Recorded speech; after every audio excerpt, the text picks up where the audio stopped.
Olá, tudo bem? Aqui é Geraldo Augusto do Você Tem Acesso. Paz. Seja bem-vindo a mais um vídeo da série Como Crescer Espiritualmente, com princípios na Palavra de Deus.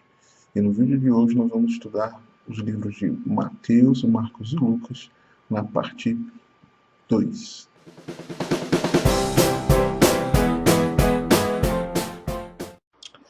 Glória a Deus. Agora aqui na tela do computador, vamos então compreender os fundamentos e ensinos nessa parte 2, né, no estudo de Mateus, Marcos e Lucas. Deixa eu te explicar algumas coisas. Eu não sei se você assistiu ao primeiro vídeo, a primeira parte, né, das 3, contendo os ensinos dos chamados evangelhos sinóticos, e talvez seja até seu primeiro vídeo na série. Na série, o que nós estamos estudando? Nós estamos estudando fundamentos e ensinos que devemos praticar na caminhada cristã. Então, você não vai ter um estudo aqui teológico profundo, com pano de fundo, contexto histórico, geografia, personagens. Não é esse o intuito da série, ainda que estudar isso é maravilhoso e nos enriquece no conhecimento, nos direciona para o propósito daquele texto foi escrito, uma série de benefícios.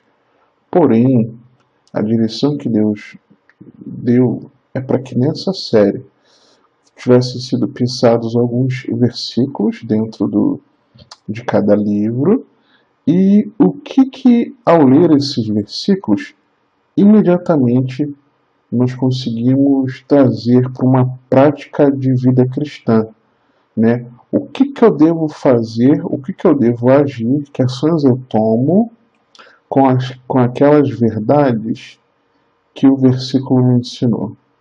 Entendeu?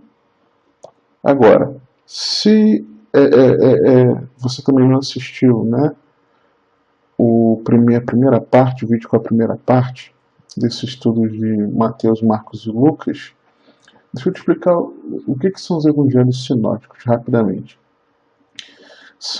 Nós chamamos assim porque eles são relatos paralelos da vida e ministério de Jesus, né? A palavra sinóticos vem de sim mesmo, né? Ótica, olhar. Então nós podemos, num mesmo olhar, ler o texto desses 3 evangelhos, ok? Se nós colocarmos eles em 3 colunas, né? A coluna de Mateus, a coluna de Marcos e a coluna de Lucas, nós vamos enxergar que existe semelhanças, né? E algumas diferenças no texto. Então, resumidamente, é isso, tá? Eles contêm uma grande quantidade de histórias em comum, na mesma sequência, algumas vezes utilizando a mesma estrutura de palavras. Então, já que é tão importante nós termos a compreensão dos evangelhos, porque eles são ensinamentos diretos de Jesus, ou pela sua vida e ministério, ou ou por suas palavras, né? E ao mesmo tempo, já que nós encontramos eles paralelos muitas vezes nos 3 evangelhos sinóticos, o que nós vamos fazer para não ficar algo repetitivo e tentarmos, né, valorizar ao máximo esses ensinamentos? Eu juntei esses ensinamentos, tá? Agreguei eles de forma resumida e reparti em 3 vídeos, ok? Então, na verdade, nós já tivemos a parte 1, com os ensinos de Mateus, de Marcos e Lucas, de parte, né, dos 3. Nós vamos ter a parte 2, que é esse vídeo, e se o Senhor permitir, o vídeo 3, beleza? Então vamos lá. Sinóticos 2, ok? Vamos chamar assim esse vídeo. Parte 2 de Mateus, Marcos e Lucas. Tópico 1. Passos para desenvolver a humildade. Jesus tem muito a dizer sobre a humildade. Tenho certeza que você tem essa visão. E não é de se admirar, pois foi o orgulho que causou a primeira ruína do ser humano. Ok? Como novo Adão, Jesus exemplificou esse aspecto da vida de justiça. O que é a justiça? A justiça é você fazer o que é certo, segundo a visão de Deus. Né? Porque se for pela nossa visão humana, falha, pecadora, muita coisa que a gente faz a gente entende que é correta e por aquilo que Deus expressa em sua palavra não é. Vamos lá. O ser humano caiu, pois presumiu seu próprio caminho acima do de Deus. Mas a piedade restaurada exige que o ser humano faça o oposto e se humilhe perante a vontade e caminho de Deus. Então, a verdadeira exaltação e reconhecimento dados por Deus virão para aqueles que menos o esperam e que menos os procuram. Ok? Nós precisamos entender isso. Mateus 5, 38 a 42. Ouvistes que foi dito, olho por olho, dente por dente. Eu, porém, vos digo, não resistais ao perverso, mas a qualquer que te ferir na face direita, volta-lhe também a outra. E ao que quer demandar contigo, tirar-te a túnica, deixa-lhe também a capa. Se alguém te obrigar a andar 1 milha, vai com ele 2. Dá a quem te pede, e não volte as costas ao que deseja que lhe empreste. Lucas 6, 29 a 30. Ao que te bate numa face, oferece-lhe também a outra. E ao que tirar a tua capa, deixa-o levar também a túnica. Dá a todo o que te pede, e se alguém levar o que é teu, não entres em demanda. Renuncie a qualquer forma de retaliação. Deixe qualquer vingança para Deus. Mateus 5, 43 a 45. Porque se amardes os que vos amam, que recompensa tendes? Não fazem os publicanos também o mesmo? E se saudardes somente os vossos irmãos, que fazeis demais? Não fazem os gentios também o mesmo? Portanto, sede vós perfeitos, como o perfeito é o vosso Pai Celeste. Lucas 6, 27 a 28, 32 a 36. Digo-vos, porém, a vós outros que me ouvis, amai os vossos inimigos, fazei o bem aos que vos odeiam, bendizei aos que vos maldizem, orai pelos que vos caluniam. Se amais os que vos amam, qual é a vossa recompensa? Porque até os pecadores amam os que os amam. Se fizerdes o bem aos que vos fazem bem, qual é a vossa recompensa? Até os pecadores fazem isso. E se prestais àqueles de quem esperais receber, qual é a vossa recompensa? Também os pecadores emprestam aos pecadores, para receberem outro tanto. Amai, porém, os vossos inimigos, fazei o bem e emprestai, sem esperar nenhuma paga. Será grande o vosso galardão, e sereis filhos do Altíssimo, pois ele é benigno até para com os ingratos e maus. Sede misericordiosos, como também é misericordioso o vosso Pai. Ame por opção e não por circunstâncias. Muitas vezes nós queremos amar por circunstâncias, porque por aquela pessoa trata bem, porque aquela pessoa tem uma certa afinidade comigo, alguns gostos em comum, porque aquela pessoa sorri para mim, porque aquela pessoa nunca me distratou, porque aquela pessoa age dessa forma ou de outra, porque aquela pessoa tem esse ou aquele bem, essa ou aquela posição, aquele status. Então, não por circunstâncias, mas porque nós optamos amar, escolhemos amar. Amar é uma decisão que nós tomamos. Deixe os maus tratos dos outros relembrá-lo a superar o mal deles através do amor. Amém? Muitas vezes acontece isso. Deixe que os maus tratos dos outros nos lembrem que devemos superar esse mal através do amor. É um desafio que nós precisamos vencer. E eu também preciso vencer algumas vezes. Mateus 18, 21 e 23. Então Pedro, aproximando-se, lhe perguntou: Senhor, até quantas vezes meu irmão pecará contra mim, que eu lhe perdoe? Até 7 vezes? Respondeu-lhe Jesus: Não te digo que até 7 vezes, mas até 70 vezes 7. Por isso o reino dos céus é semelhante a um rei que resolveu ajustar conta com os seus servos. E passando a fazê-lo, trouxeram-lhe um que lhe devia 10.000 talentos. Não podendo, porém, com o que pagar, ordenou o Senhor que fosse vendido ele, a mulher, os filhos e tudo quanto possuía, e que a dívida fosse paga. Então o servo, prostrando-se reverente, rogou: "Se paciente comigo, e tudo te pagarei." E o senhor daquele servo, compadecendo-se, mandou-o embora e perdoou-lhe a dívida. Saindo, porém, aquele servo encontrou um dos seus conservos que lhe devia 100 denários, e agarrando-o, sufocava, dizendo: "Paga-me o que me deves." Então o seu conservo, caindo-lhe aos pés, lhe implorava: "Se paciente comigo, e te pagarei." Ele, entretanto, não quis. Antes, indo-se, o lançou na prisão até que saldasse a dívida. Vendo seus companheiros o que se havia passado, entristeceram-se muito e foram relatar ao seu senhor tudo o que acontecera. Lucas 17, 3 e 4. Acautelai-o, se teu irmão pecar contra ti, repreende-o. Se ele se arrepender, perdoa-lhe. Se por 7 vezes no dia pecar contra ti, e 7 vezes vier ter contigo, dizendo: "Estou arrependido", perdoa-lhe. Perdoe diariamente aqueles que pecaram contra você. Permita que a natureza perdoadora de Deus o guie ao perdoar os outros. É difícil às vezes, mas nós precisamos nos guiar por isso. No momento em que eu gravo esse vídeo, alguns minutos antes, eu li um testemunho de uma pessoa que foi edificada através de um texto bíblico que eu compartilhei. Se eu não me engano, é exatamente Mateus 18 que nós lemos aqui.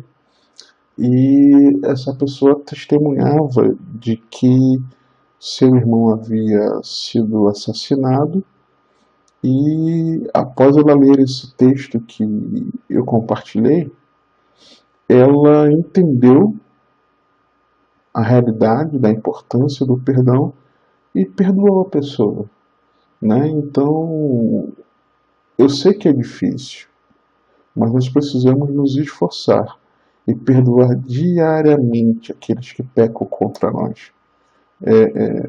Mas a pessoa é reincidente, não é a primeira vez, é a segunda, é a terceira. Olha, eu sei bem o que é isso, mas nós precisamos permitir que a natureza de Deus ela fique impregnada em nós, fique impressa em nós.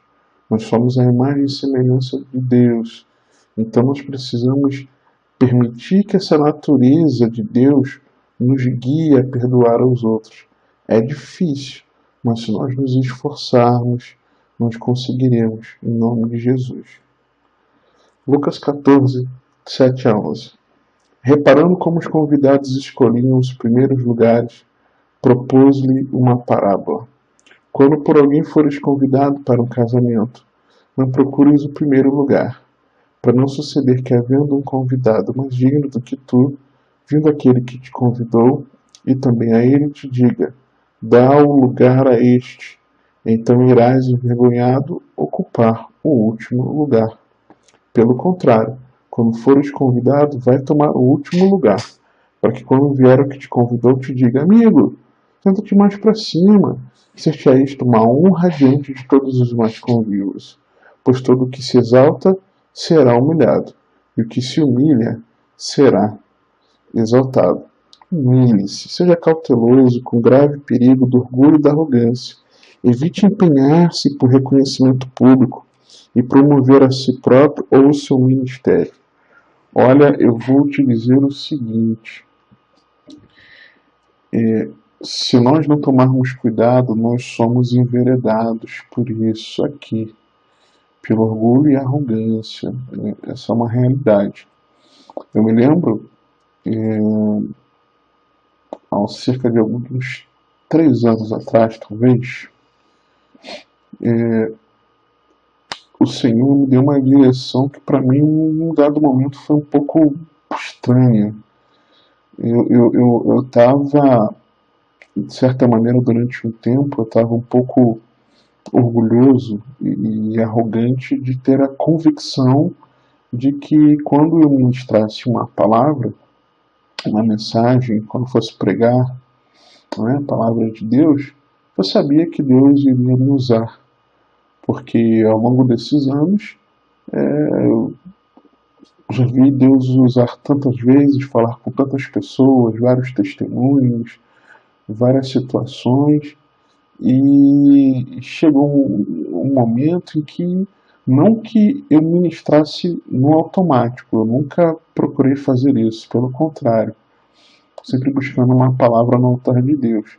Mas, sabe quando você, bom, eu vou buscar, eu já sei que Deus vai falar, e porque esse é meu chamado, e eu sei que Deus me usa mesmo, e não tem como ser diferente disso, né? Então, Deus ele me conduziu a um período que levou vários e vários e vários meses, assim eu ministrar a palavra de Deus. E detalhe, era algo para que eu não compartilhasse o porquê com ninguém até o momento em que era para eu para retomar, né? Voltar a pregar. E foi um período difícil porque eu ficava sem ministrar, às vezes tinha uma necessidade na ocasião, na nossa igreja tinha uma necessidade por conta da escala dos pregadores, e foi muito difícil. Mas, e difícil também porque os irmãos não entendiam, nem minha própria esposa entendia, a liderança não entendia, alguns irmãos de ministério pastoral, né, de corpo pastoral não entendiam, e foi complicado, foi muito difícil esse tempo. E foi exatamente nesse tempo em que Deus mandou baixar minha bola. Foi quando o Senhor, ele efetivamente, né, já tinha dado a visão, já tinha dado a direção, mas foi quando efetivamente nasceu o Você Tem Acesso. Então, valeu a pena descer do orgulho, da arrogância, e permitir que Deus ele cumprisse aquilo que ele queria, né, na minha vida. Só que o que acontece? Eu tinha acabado de passar por isso aqui, por esse período em que eu precisava baixar minha bola, tá? Só que aí, ao mesmo tempo, Deus ele faz gerar, acontecer, o Você Tem Acesso. E aí eu comecei a gravar alguns vídeos, comecei a publicar artigos, e as vidas foram edificadas. Então, qual é o grande risco que eu poderia e ainda corro aqui? É de querer um reconhecimento público e promover a mim mesmo ou o meu ministério. Então, o perigo do orgulho e da arrogância não me deixaram, né, o perigo. Né, o perigo eu sempre corro. Então eu tenho que sempre vigiar e não permitir que verdadeiramente isso seja uma verdade na minha vida. Pelo contrário, eu preciso sempre me humilhar. Eu preciso. E ser cauteloso com esse grave perigo. Então eu sempre preciso fazer o quê? Guardar o meu coração. Né? Então, como é que eu também faço isso na prática? Sabe quando as pessoas... Vou dar um exemplo aqui. Por exemplo, já viu aquela pessoa que gosta de compartilhar suas particularidades, né, nas redes sociais? O alimento que está comendo, a roupa nova que comprou, o passeio que está fazendo, sei lá, o problema de enfermidade no hospital, tantas coisas, né? Então as pessoas se empenham em se autopromover, promover as situações do cotidiano. Cada um faz como entende, mas eu entendo que isso é uma autopromoção e pode beirar um amor, a pessoa se tornar amante de si própria, né? Tem que ter muito cuidado com isso. Mas e aí, na vida cotidiana é uma coisa.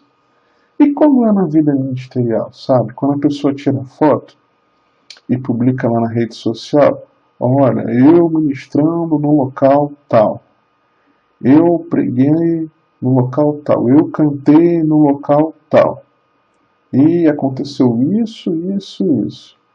Sabe quando a pessoa faz o empenho de criar um post, publicar foto, né? Para promover. Por quê? Por que é promover? É você tornar público, né? Promover a si próprio o seu ministério. Então, a gente tem que ter esse cuidado. Uma coisa é você promover os seus feitos e as suas realizações. Outra coisa é você compartilhar a palavra de Deus que Ele ministra através de você. É diferente. É diferente também de você, de repente, se você é um adorador, você compartilhar uma canção que você gerou, né, numa vida de vivência bíblica, né, uma palavra gerada na palavra de Deus e também na sua intimidade com Deus, né, não só na intimidade, mas precisa ser uma palavra gerada na palavra, e você compartilha uma canção que Deus gerou em você para que abençoasse as vidas mesmo, para que as vidas adorassem juntamente com essa canção. É uma coisa. Outra coisa é você compartilhar que você cantou, ministrou essa canção num local tal para tantas pessoas, né? É diferente, isso é complicado. Então a gente tem que ter muito cuidado de evitar esse empenho pelo reconhecimento público e promoção a si próprio ao seu ministério. Uma coisa que eu particularmente eu não gosto é de, por exemplo, eu vou ministrar em algum local, seja uma palestra, seja uma pregação, eu, ao máximo que eu puder, eu evito que na divulgação, se eu posso, eu evito que na divulgação tenha foto minha ou o meu nome, né? Por exemplo, vá para o culto tal, vá para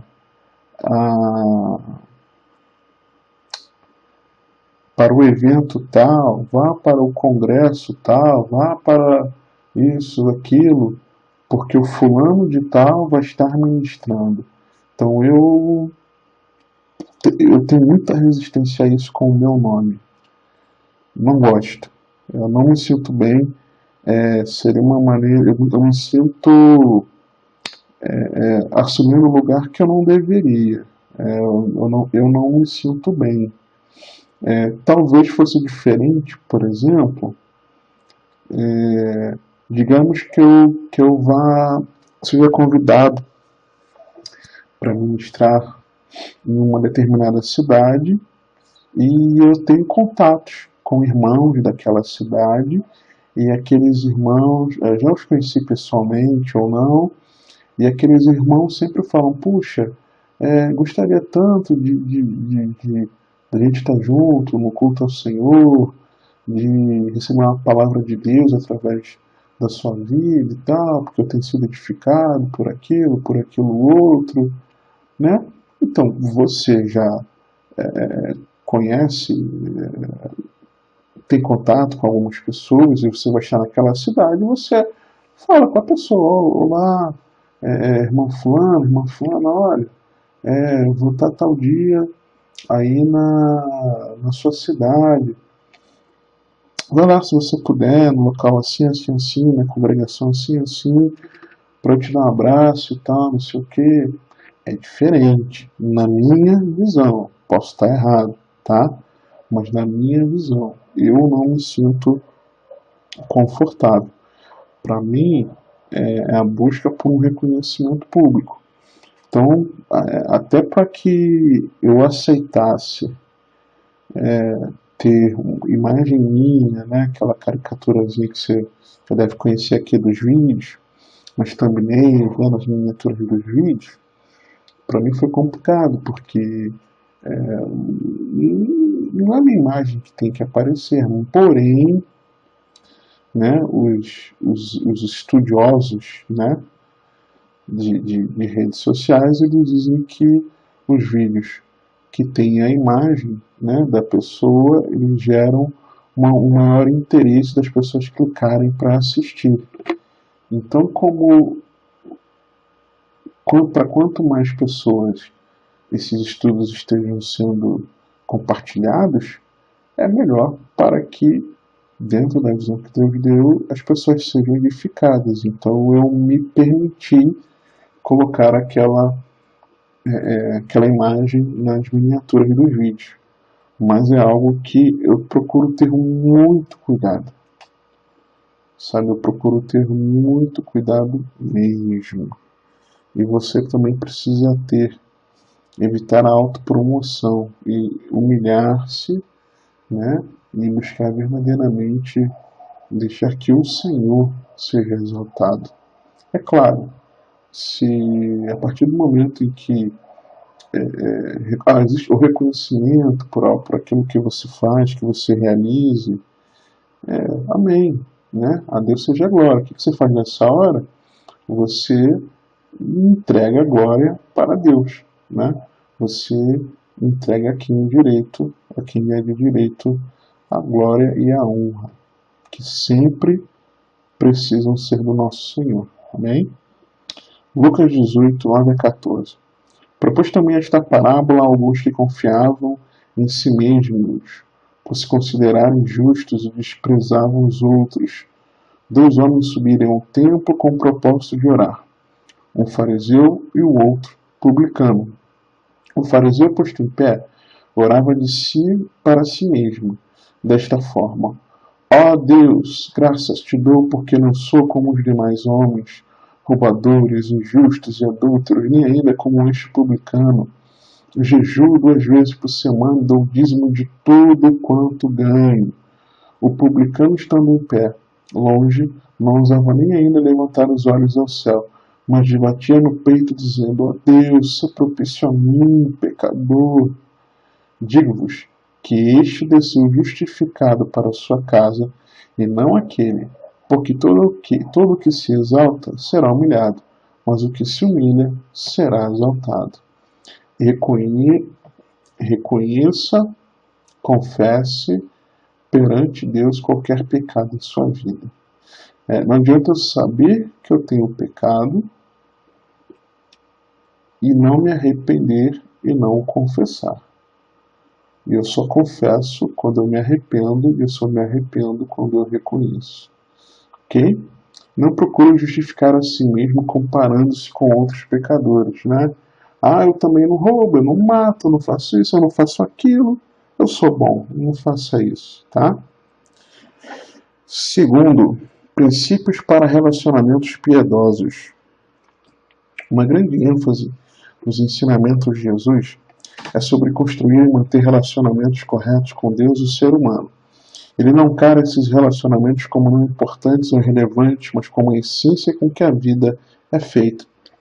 Conhecer a Deus é a nossa maior prioridade. É a nossa maior prioridade. Conhecer a Deus é mais importante do que viver por um propósito, viver por um ideal que é fundamental, né? Você precisa viver por um ideal, viver por um ideal. Importante. Só que isso dá um norte para sua vida. Você está alegre porque está cumprindo algo que te faz bem, porque é o propósito de Deus para sua vida.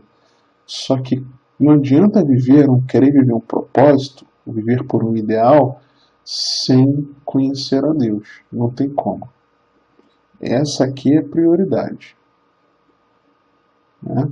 Quando Jesus ele chega para os discípulos e declara: apartai-vos de mim, não os conheço. O não conhecer não é que Jesus não sabia quem são as pessoas, mas o conhecer, ele aponta, né, na maioria dos textos onde aparece a palavra conhecer, aponta para uma palavra que significa intimidade. Ok? Aponta para intimidade. Então, se eu não tiver intimidade com Deus, como é que eu vou morar com Ele? Como é que eu vou viver com Ele na eternidade? É impossível, né? Então, é a nossa prioridade. Mas essa busca não deve substituir ou diminuir nossos relacionamentos interpessoais com os outros. Então, se eu amo a Deus sobre todas as coisas, então eu procuro me aproximar dele, buscá-lo de todo o meu coração, né, reconhecendo meus caminhos. Se eu procuro ter intimidade com Deus, eu preciso naturalmente e necessariamente também amar o meu próximo como a mim mesmo. Então, eu amo a Deus nesse sentido aqui, e eu amo o meu próximo como a mim mesmo. Então, na verdade, o amor vertical, alinhado ao amor horizontal, aponta para o quê, hein? Aponta para a cruz. Então, o amor cristão, ele precisa necessariamente passar por isso. Ao invés disso, nossa interação pessoal com Deus deve produzir dentro de nós as qualidades de caráter que fundamentam e sustentam todos os nossos relacionamentos.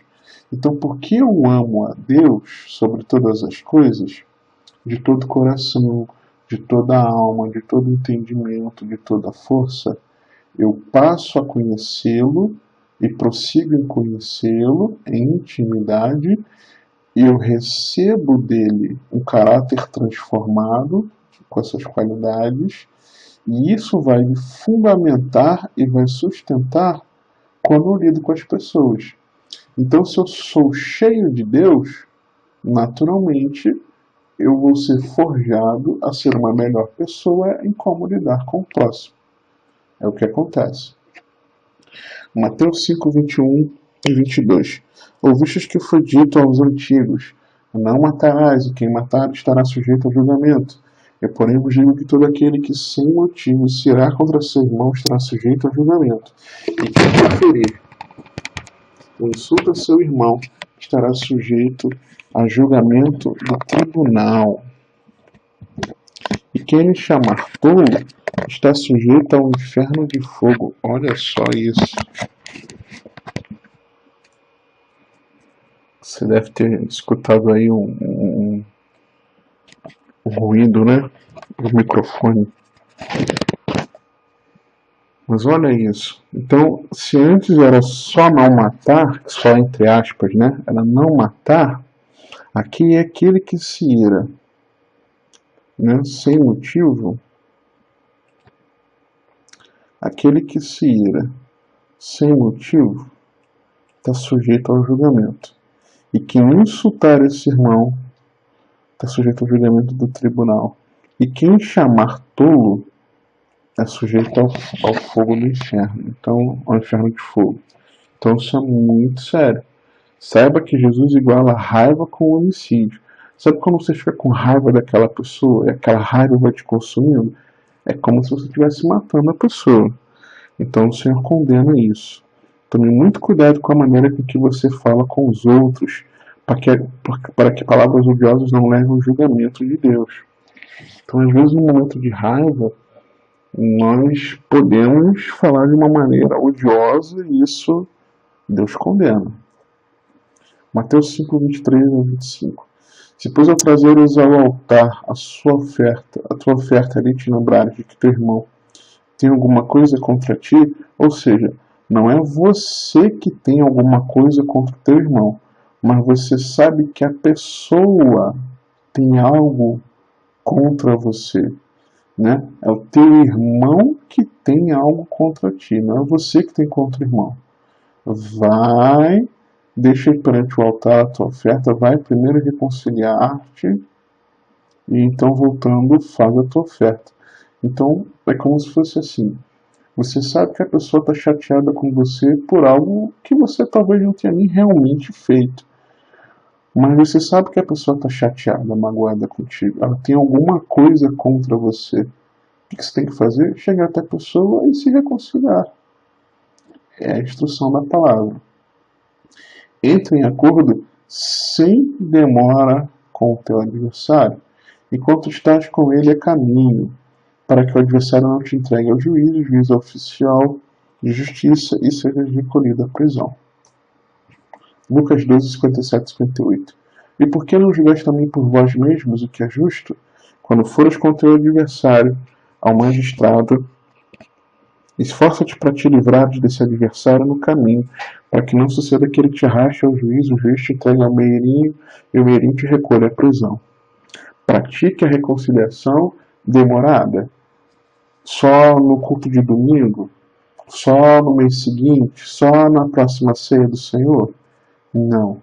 Reconciliação instantânea. E isso vale para marido e mulher, ok? Pais e filhos. Compreenda que o conflito causa um dano bem maior aos relacionamentos quando não resolvidos. Mateus 6,14. Porque se perdoares aos homens as suas ofensas, também o vosso Pai Celeste vos perdoará. Se porém não perdoardes aos homens as suas ofensas, tampouco o vosso Pai vos perdoará as vossas ofensas.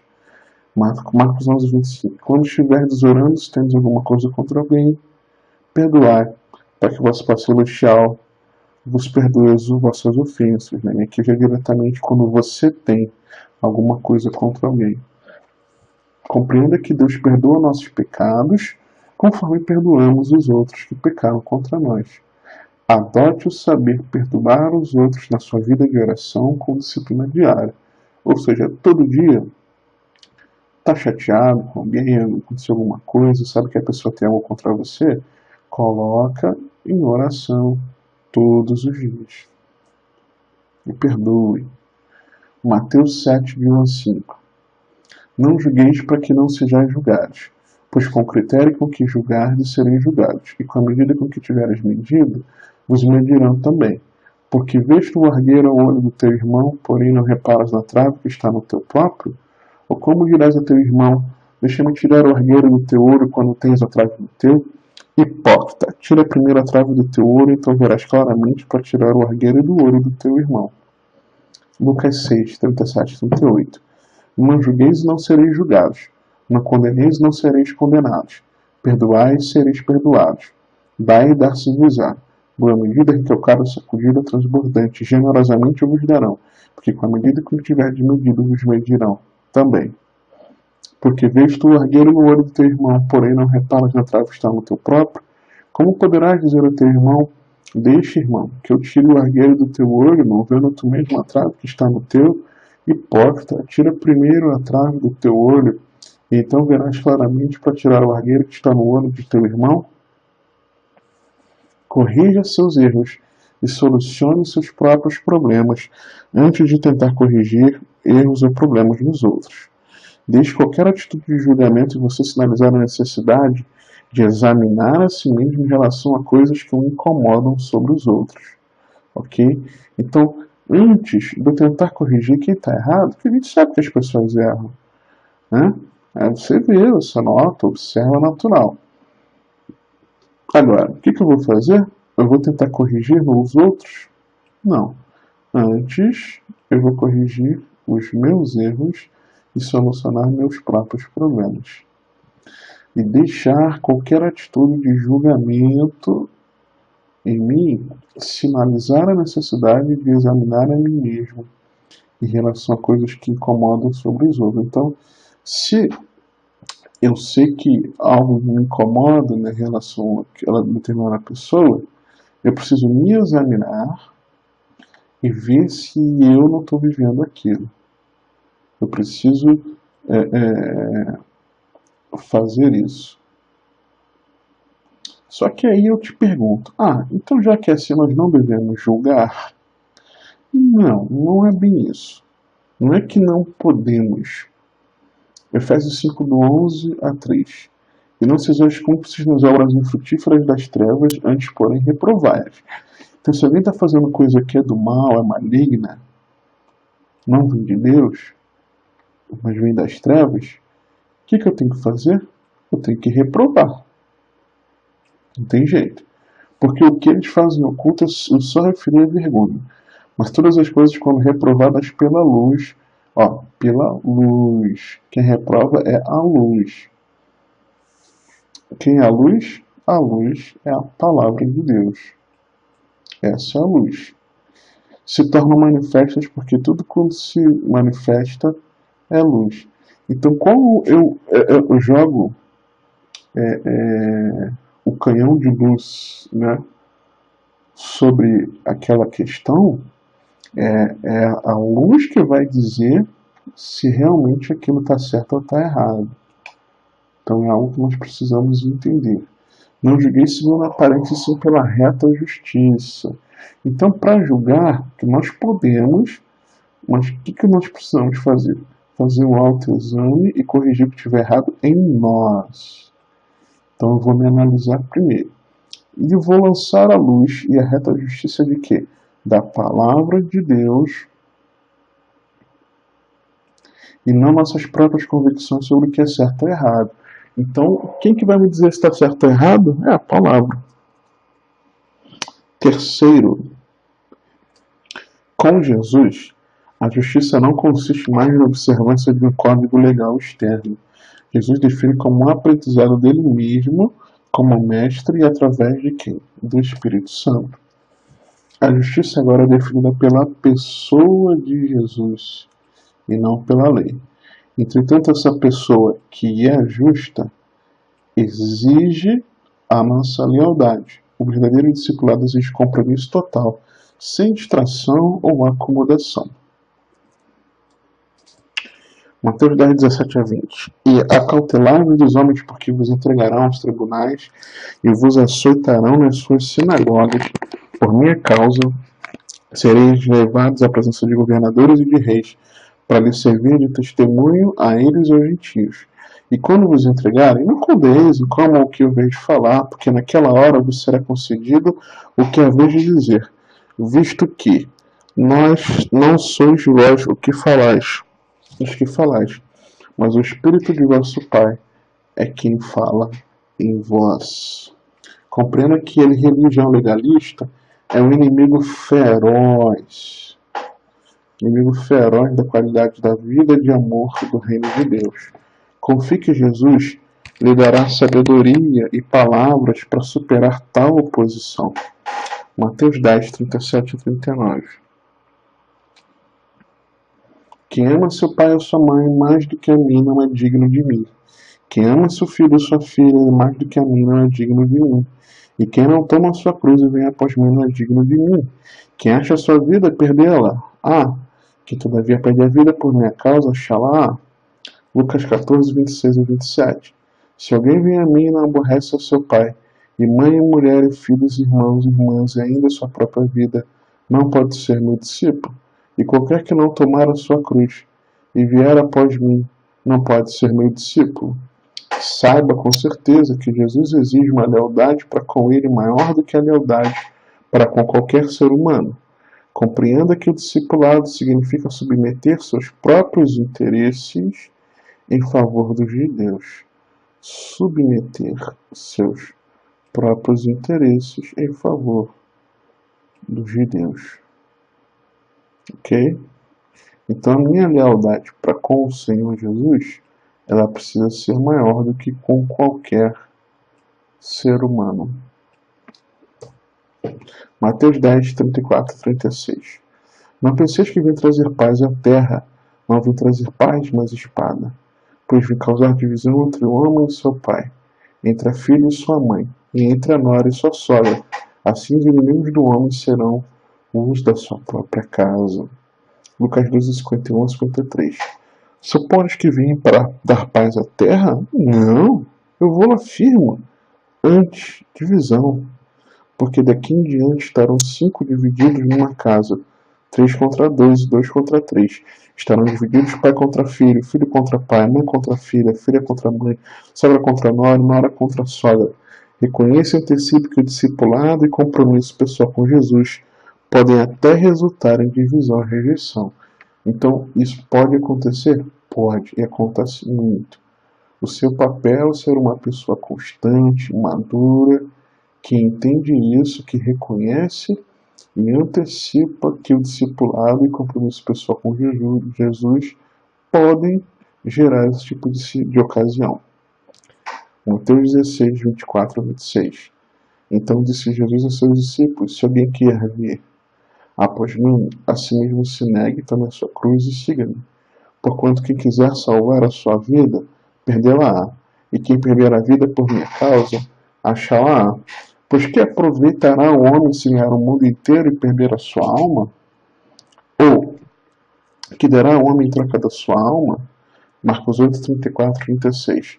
Então, convocando a multidão e juntamente os seus discípulos, disse-lhes: se alguém quer vir após mim, a si mesmo se negue, tome a sua cruz e siga-me.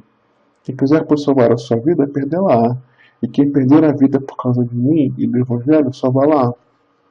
Que aproveita o homem ganhar o mundo inteiro e perder a sua alma? Lucas 9, 23 a 25. Dizia a todos: se alguém quer vir após mim, a si mesmo se negue. Dia a dia tome a sua cruz e siga-me. Pois quem quiser salvar a sua vida, perdê-la-á. Quem perder a vida por minha causa, esse a salvará. Que aproveita o homem ganhar o mundo inteiro se vier a perder-se ou causar dano a si mesmo? Saiba com certeza que todo verdadeiro discípulo precisa aceitar a sua cruz. Então, se você não sabe, aprenda. Cristianismo é renúncia. Renúncia. Você precisa abrir mão dos seus próprios interesses pelos interesses de Deus. Tem dificuldades, tem circunstâncias, porém, como a própria palavra de Deus diz, não é algo penoso. Porém, precisa aceitar a sua cruz, saber que vai ter dificuldade e renunciar a si mesmo. Mateus 28, 18 a 20. Jesus, aproximando-se, falou-lhes, dizendo: toda autoridade me foi dada no céu e na terra. Ide, portanto, fazer discípulos de todas as nações, batizando-os em nome do Pai, do Filho e do Espírito Santo, ensinando-os a guardar todas as coisas que eu vos tenho ordenado. E eis que estou convosco todos os dias até a consumação do século. Reconheça que Jesus chama seus discípulos para irem até pessoas só da redondeza? Não, de todas as nações. De todas as nações. E ensiná-las a conhecê-lo e a viver para ele.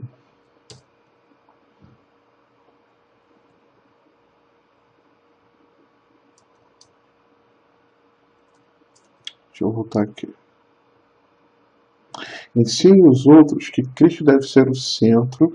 Cristo deve ser o centro de toda a vida deles. Ok? Mateus 8, 18 a 22. Vendo Jesus, muita gente ao seu redor ordenou que passassem para outra margem. Então, aproximando-se dele, um escriba disse-lhe: Mestre, seguir-te-ei para onde quer que fores. Mas Jesus lhe respondeu: as raposas têm seus covis, as aves do céu ninhos, mas o Filho do Homem não tem onde reclinar a cabeça. E outro dos discípulos lhe disse: Senhor, permite-me primeiro sepultar meu pai. Replicou-lhe, porém, Jesus: segue-me e deixe os mortos se sepultar os seus próprios mortos. Lucas 9, 57 e 62. Indo eles caminho fora, alguém lhe disse: seguir-te-ei para onde quer que fores. Mas Jesus lhe respondeu: as raposas têm seus covis, as aves do céu ninhos, mas o Filho do Homem não tem onde reclinar a cabeça. A outro disse Jesus: segue-me. Ele, porém, respondeu: permite-me primeiro ir Permite-me ir primeiro o sepultar meu pai. Lucas 9, 57, 62, continuando. Mas Jesus insistiu: deixa os mortos sepultar os seus próprios mortos. Tu, porém, vai e prega o reino de Deus. Outro lhe disse: seguir-te-ei, Senhor, mas deixa-me primeiro despedir-me dos de casa. Mas Jesus lhe replicou: ninguém que, tendo posto a mão no arado, olha para trás, é apto para o reino de Deus. Lembre-se de que as exigências do discipulado são dispendiosas. Saiba que Deus testará todos os seus relacionamentos para provar que seguir a Jesus é a sua maior prioridade. Então, se prepara que testes acontecem.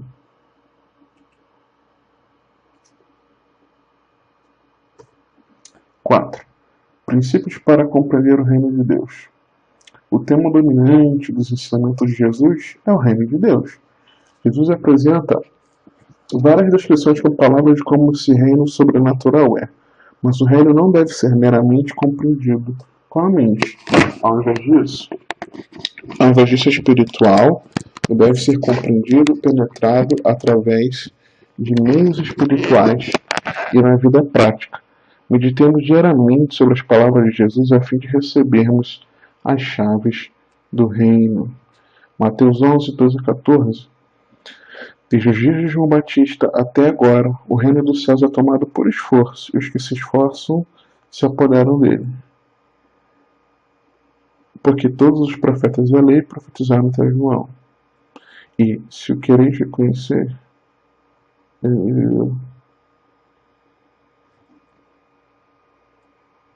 porque todos os profetas e a lei profetizaram até João.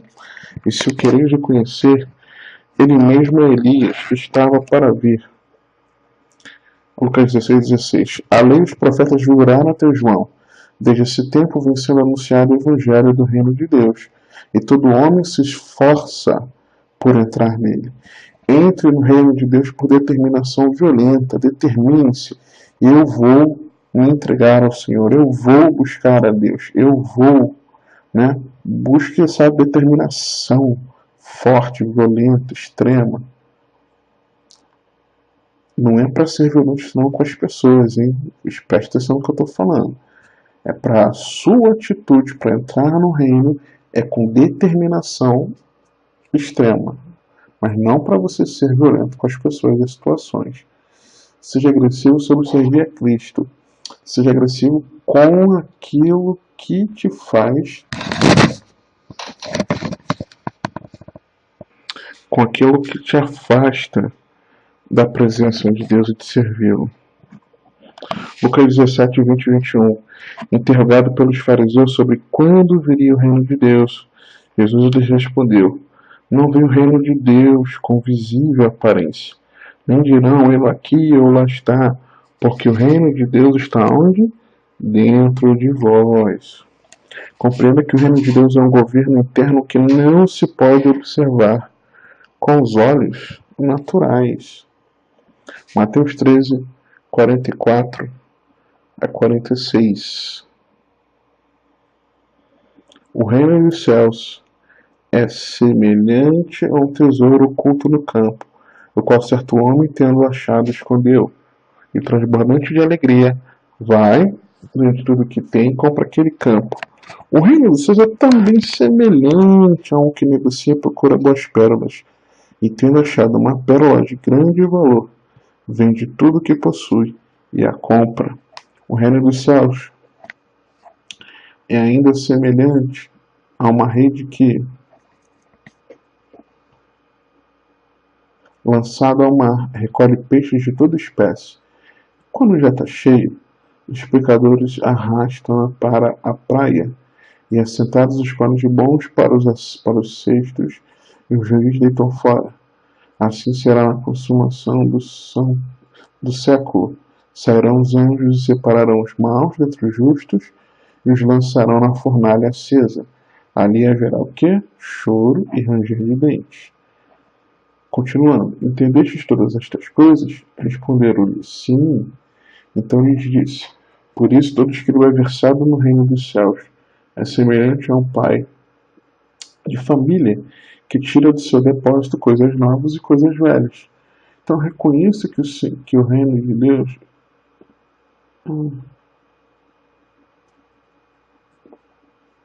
reconheça que o reino de Deus quer ser o maior comprometimento. Precisamos nos comprometer mais com o reino de Deus. Compreenda que o reino vale mais de qualquer outro objetivo. O reino é a prioridade. Buscar, pois, primeiro o reino de Deus e a sua justiça, e todas as demais coisas vos serão acrescentadas. Então, buscar o reino. Esteja pronto para abandonar qualquer meta pessoal que o impeça de entrar no reino. Esse é difícil, mas tem algo, ainda que seja uma meta que estipulemos, se isso está nos afastando de Deus, arranque isso fora, né? Para que não te impeça de entrar no reino. Mateus 18, 1 a 3. Naquela hora aproximaram-se de Jesus os discípulos, perguntando: quem é porventura o maior no reino dos céus? Jesus, chamando uma criança, colocou no meio deles e disse: em verdade vos digo que se não vos converterdes e não vos tornardes como crianças, de modo algum entrareis no reino dos céus. Portanto, aquele que se humilhar com esta criança, isso é maior no reino dos céus. E quem receber uma criança tal como esta, em meu nome, a mim me recebe. Marcos 9, 33 a 35. Tendo ele partido para Cafarnaum, estando ele em casa, interrogou os discípulos: de que é que discorrias pelo caminho? Mas eles guardaram silêncio, porque pelo caminho haviam discutido entre si sobre quem era o maior.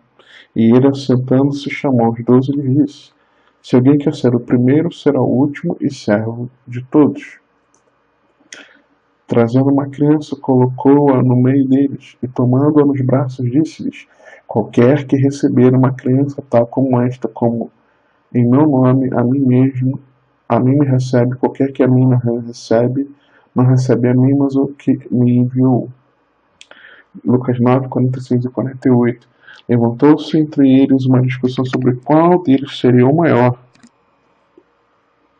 Mas Jesus, sabendo que se lhes passava no coração, tomou uma criança, colocou-a junto a si e disse: quem receber esta criança em meu nome, a mim me recebe. E quem receber a mim, recebe aquele que me enviou. Porque aquele que entre vós for o menor de todos, esse é o que é grande. Reconheça que o povo do reino é simples, não infantil, em sua fé, confiança e inocência. Busca simplicidade em seu comportamento interpessoal. Simplicidade. Né? Paulo, escrevendo aos Coríntios, ele declara, né, que para suportar a loucura dele, porque o que importava era o zelo, né, pelos irmãos. E continuar falando, porque eu temo, né? Imagina Paulo temendo, né? A gente vê ele que seria um camarada destemido, né? Para uso do reino de Deus, para a obra de Deus. E aí ele fala: eu tenho medo de que vocês se apartem da pureza e da simplicidade que há em Cristo. Então busque essa simplicidade no seu comportamento interpessoal. E aí? Esses ensinamentos te edificaram? Eu quero te entregar alguns presentes. Quero te entregar um guia com 3 passos, 3 princípios simples e poderosos, mas que, se praticados, vão nos ajudar a renovar a vida espiritual. E também quero te entregar os slides dessa aula, tudo bem? Como é que você faz para baixar esses presentes? Você baixa os presentes aqui em cima, tá vendo aqui, ó, baixa os presentes, ok? Você baixa também na descrição desse vídeo, ok? Clique aqui na descrição. E aqui na lateral, no final do vídeo, vai aparecer para você baixar também. Tudo bem? Eu quero te pedir que você também compartilhe esse vídeo. E quando você compartilha esse vídeo, você faz com que essa verdade, que esses princípios cheguem a mais pessoas. Não se esqueça de se inscrever no canal e marcar o sininho para você ser notificado quando eu publicar novos vídeos. Que o Senhor te abençoe e te guarde, que Ele te conduza e governe a sua vida, porque você tem acesso.